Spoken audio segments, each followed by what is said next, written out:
जरा सोचिए, क्या हो अगर कोई काम जो आपने मान लीजिए 3 साल पहले किया था और वो उस वक्त पूरी तरह से कानूनी था, अचानक आज आपको उसी काम के लिए अपराधी बना दे। सुनने में अजीब लगता है ना? लेकिन चीन में क्रिप्टो इंडस्ट्री में बहुत से लोगों के लिए ये कोई कहानी नहीं, बल्कि एक डरावनी हकीकत बन गई। ये एक लाइन नहीं है। ये वो सबक है जो चीन के एंटरप्रेन्योर्स की पूरी पीढ़ी ने सीखा। और यही हमारे आज के विश्लेषण का सेंट्रल थीम है। तो चलिए इस पूरी कहानी को परत दर परत खोलते हैं। तो कहानी का पहला हिस्सा है सहन किए जाने से लेकर निशाना बनाए जाने तक। चलिए थोड़ा पीछे चलते हैं, उस दौर में जब, यकीन मानिए ज्यादा पुरानी बात नहीं है ये, जब इस इंडस्ट्री को फलने फूलने दिया जा रहा था। इसे कहते हैं ग्रे लेकिन सहन किया गया युग। देखिए, 2017 से पहले की बात है। बीजिंग और शंघाई जैसे बड़े शहरों में क्रिप्टो का बिजनेस खुलेआम चल रहा था। मतलब ये लोग कोई चोरी छिपे काम नहीं कर रहे थे, बाकायदा टैक्स भी भरते थे। तो सवाल ये उठता है कि लोकल सरकारें इसकी इजाजत क्यों दे रही थीं? वजहें साफ थीं। देखिए, इससे नई नौकरियां बन रही थीं, लोकल जीडीपी बढ़ रही थी और सबसे बड़ी बात, देश में टेक टैलेंट आ रहा था। तो जाहिर है, जब इतना फायदा हो रहा हो तो सरकारें भी आंखें मूंद लेती हैं। और एक बात समझना बहुत जरूरी है, ये जो लोग थे, ये कोई विद्रोही या एंटी गवर्नमेंट लोग नहीं थे। बिल्कुल नहीं। उनका तो इरादा यही था कि जैसे जैसे नियम बदलेंगे, हम भी उनके हिसाब से काम करते रहेंगे। वो सिस्टम का हिस्सा बनना चाहते थे, उसे तोड़ना नहीं। अब आता है कहानी का दूसरा हिस्सा, जब अतीत ही अवैध हो गया। ये वो मोड़ है जहां से सब कुछ बदल गया। एक ऐसा मोड़ जहां कानून के मतलब को ही आप कह सकते हैं कि सिर के बल खड़ा कर दिया गया। चलिए जरा इस टाइमलाइन पर नजर डालते हैं। 2013 में पीपल्स बैंक ने फाइनेंशियल इंस्टीट्यूशंस को तो क्रिप्टो से दूर रहने को कहा, लेकिन आम लोगों पर कोई पाबंदी नहीं थी। फिर 2016 तक ये इंडस्ट्री एक ग्रे जोन में काम करती रही। असली मोड़ आया सितंबर 2017 में, जब चीन ने आईसीओज बैन कर दिए और सारे घरेलू एक्सचेंज बंद करवा दिए। और फिर 2018 से 2021 के बीच जो हुआ, वो वाकई शॉकिंग वाला था। बड़े पैमाने पर गिरफ्तारियां शुरू हुई, लेकिन उन कामों के लिए नहीं जो आज किए जा रहे थे, बल्कि उन कामों के लिए जो पहले किए गए थे। तो सबसे बड़ा सवाल यही है कि भाई, जो काम अतीत में किया गया था, उस पर आज मुकदमा कैसे चल सकता है? ये कैसे मुमकिन है? यही सवाल हमें इस पूरी कार्रवाई के कानूनी दांवपेच तक ले जाता है। इसका जवाब एक शब्द में है, पूर्वव्यापी कानून या रेट्रोएक्टिव लॉ। ये एक ऐसा कानून होता है जो बीते हुए कल में किए गए कामों के कानूनी अंजाम को बदल देता है। मतलब जो काम आपने तब किया जब वो गैर कानूनी नहीं था, आज का कानून उसे गैर कानूनी बना देता है।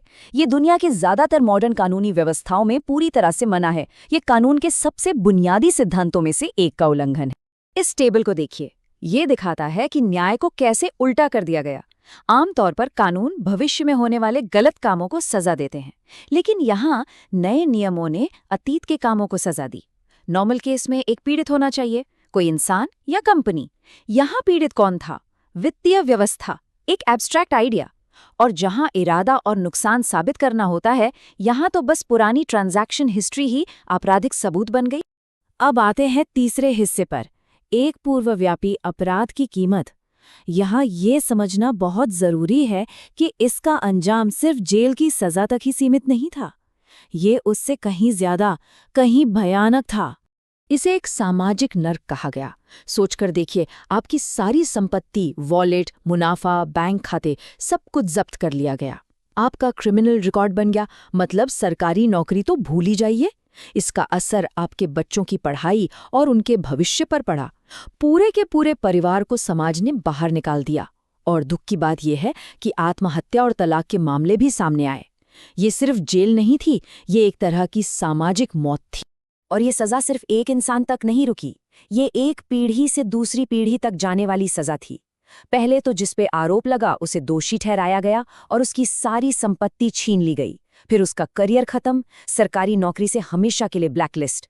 इसके बाद परिवार पर समस्याग्रस्त घर का ठप्पा लग गया और आखिर में उनके बच्चों को स्कूल सिस्टम के तगड़े कंपटीशन में नुकसान उठाना पड़ा। मतलब एक गलती और पूरे परिवार का भविष्य अंधेरे में। अब हम आते हैं चौथे हिस्से पर, नियंत्रण, अराजकता नहीं। यहाँ एक बड़ा सवाल खड़ा होता है। आखिर सरकार ने इतने ज्यादा कड़े कदम उठाए क्यों? अच्छा, तो सरकार ने जो वजह बताई, जो ऑफिशियल रीजन दिया, वो था राष्ट्रीय वित्तीय सुरक्षा की रक्षा करना। सुनने में तो बड़ा अच्छा लगता है, लेकिन क्या यही असली वजह थी? अब ये कोट देखिए, ये असलियत बताता है। इसे इसलिए प्रतिबंधित नहीं किया गया क्योंकि ये खतरनाक है, इसे इसलिए कुचला गया क्योंकि ये सरकार के नियंत्रण से बाहर है। बात खतरे की नहीं थी, बात थी कंट्रोल की। सरकार कोई भी ऐसी चीज बर्दाश्त नहीं कर सकती जो उसके कंट्रोल से बाहर हो। तो सरकार के असल रणनीतिक लक्ष्य क्या थे? पहला, देश से बाहर जा रहे पैसे को रोकना। दूसरा, अपनी करेंसी युआन की कीमत को बचाना। तीसरा, अपने खुद के सरकारी डिजिटल युआन के लिए रास्ता साफ करना। और चौथा, और शायद सबसे जरूरी, दुनिया को एक मिसाल देना, ये दिखाना कि कोई भी पैसा कहीं भी हो वो सरकार की पहुंच से बाहर नहीं है। इन सब का एक ही निचोड़ है, एब्सोल्यूट कंट्रोल, यानी पूर्ण नियंत्रण। और अब हम पहुंचते हैं हमारे आखिरी हिस्से पर, खामोश डर की विरासत। चलिए देखते हैं कि इस पूरे घटनाक्रम ने चीन के समाज पर कैसा गहरा और शायद कभी ना मिटने वाला निशान छोड़ा है। इस सब के बाद चीन में एक नया सोशल कॉन्ट्रैक्ट बन गया है, एक नया अलिखित नियम। अब कोई एंटरप्रेन्योर ये नहीं पूछता कि क्या ये काम कानूनी है, अब वो ये पूछता है क्या सरकार को ये काम बाद में नापसंद तो नहीं आएगा। सोचिए कितना बड़ा बदलाव है ये। और इसका समाज पर क्या असर हुआ? लोग अब सिर्फ अपनी ही सोचते हैं, खुद को बचाने की। समाज में एक तरह का विभाजन आ गया है। कोई भी लंबे समय का इन्वेस्टमेंट या कोई गहरी कमिटमेंट नहीं करना चाहता। हर कोई बस शॉर्ट टर्म फायदे के पीछे भाग रहा है।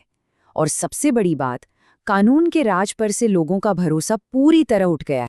ये आखिरी कोट शायद पूरी कहानी का सार है। कानून कोई ऐसी चीज नहीं है जिसे बनाए रखा जाए, बल्कि ये एक औजार है जिसे इस्तेमाल किया जाए। ये लाइन चीन में कानून की कड़वी हकीकत को सामने रखती है कि कानून न्याय के लिए नहीं बल्कि एक हथियार है। तो आखिर में एक सवाल बचता है और मैं इसी सवाल के साथ आज की बात खत्म करना चाहूंगा। जब कानून पर से ही भरोसा उठ जाए तो फिर पीछे बचता क्या है? एक ऐसा समाज जहां कोई किसी पर भरोसा नहीं करता, जहां हर कोई डर में जी रहा है, उसके भविष्य का क्या होगा? इस सवाल पर जरूर सोचिएगा।